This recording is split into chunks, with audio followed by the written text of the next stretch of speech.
But ಈ ರೀತಿ ಬೆಳವಣಿಗೆ ಪಕ್ಷ ಮತ್ತು ಸರ್ಕಾರಕ್ಕೆ ಒಂದು ರೀತಿ ಮುಜುಗರ ಡ್ಯಾಮೇಜ್ ಆಗುವಂಥದ್ದು. ಯಾಕಂದ್ರೆ ನೀವು 1 ವರ್ಷ ಪೂರ್ಣಗೊಳಿಸಿದ್ದೀರಿ. ನನಗೆ ಅಷ್ಟೊಂದು ಮಾಹಿತಿ ಇಲ್ಲ, ನಾನು ಅಷ್ಟೊಂದು ದೊಡ್ಡವನಲ್ಲ. ದೊಡ್ಡವ್ರು ಇದ್ದಾರೆ, ದೊಡ್ಡವ್ರನ್ನ ಕೇಳ್ಕೊಳ್ಳಿ.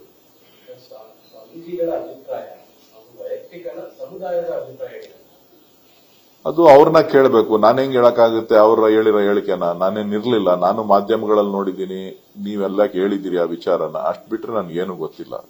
ಸಾಂದರ್ಭಿಕವಾಗಿ ಕೆಲವು ಮಾತುಗಳನ್ನ ಆಡಿದ್ದಾರೆ ಅನ್ಕೋತೀನಿ.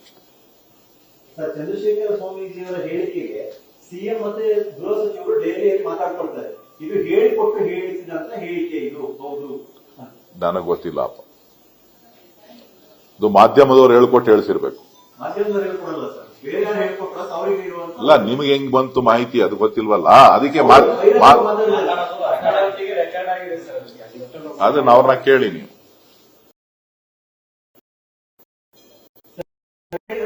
ಅವು ಕೂಡ ಹೇಳ್ಕೊಟ್ಟು ಹೇಳ್ತಾರೆ ಹೇಳಿಕೆಗಳು. ನನಗ್ ಗೊತ್ತಿಲ್ಲ ರೀ, ನಾನ್ ಯಾಕ್ರಿ ಅವನ್ನೆಲ್ಲ ಕೇಳ್ಕೊಳ್ಳಿ? 33 ಜನನು DCM ಅಂತ ಪ್ರಶ್ನೆ ಮಾಡೋದಕ್ಕೆ ಮುಖ್ಯಮಂತ್ರಿಗಳಿಗೆ ಅಧಿಕಾರ ಇದೆ. 33 ಸಾಮಾಜಿಕ ಅಸಮಾನತೆಯನ್ನ ನಿವಾರಣೆ ಮಾಡಿ ಪಕ್ಷ ಸಂಘಟನೆಗೆ ಹೆಚ್ಚು ಒತ್ತನ್ನ ಕೊಡ್ಲಿಕ್ಕೆ, ಜೊತೆಗೆ ಪಕ್ಷವನ್ನ ಸದೃಢಗೊಳಿಸಲಿಕ್ಕೆ ಮಾಡಬಹುದು. ನಾ ಸಲಹೆ ಕೊಡುವಷ್ಟು ದೊಡ್ಡವನಲ್ಲ.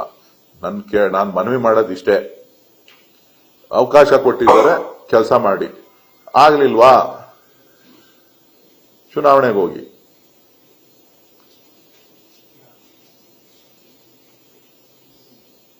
ಬಿಜೆಪಿಯವರು JDS ಅವರು ಅದನ್ನೇ ಕಾಯ್ತಾವ್ರೆ. ನಾನು ಹೇಳಿಕೆ ಕೊಡ್ತಾ ಇಲ್ಲ ಅಣ್ಣ, ನನ್ನ ಮೇಲೆ ತಿರುಗಿಸ್ಬೇಡ ನೀನು. ಚುನಾವಣೆಗೆ ಹೋಗಿ ಅಂದ್ರೆ ಸ್ವಲ್ಪ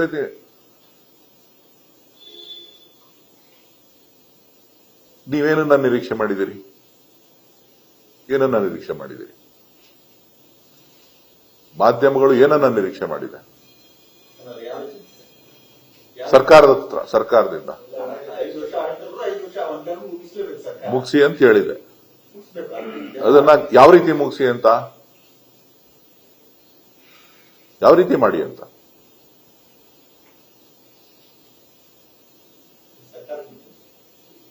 ಸರ್ಕಾರಕ್ಕೆ ಬಿಟ್ಟಿದ್ದಲ್ಲ, ನೀವು ಹೇಳ್ಬೇಕು. ನೀವು 4ನೇ ಸ್ತಂಭ ಅಂತ ಏನ್ ಕರ್ಸ್ಕೋತಾ ಇದ್ದೀರಿ, ನೀವು ಅದನ್ನ ಹೇಳ್ಬೇಕು. Thank you. ನ್ಯೂಸ್ ಫಸ್ಟ್, ನಿರ್ಭೀತಿಯಿಂದ ನಿಮ್ಮ ಪರವಾಗಿ.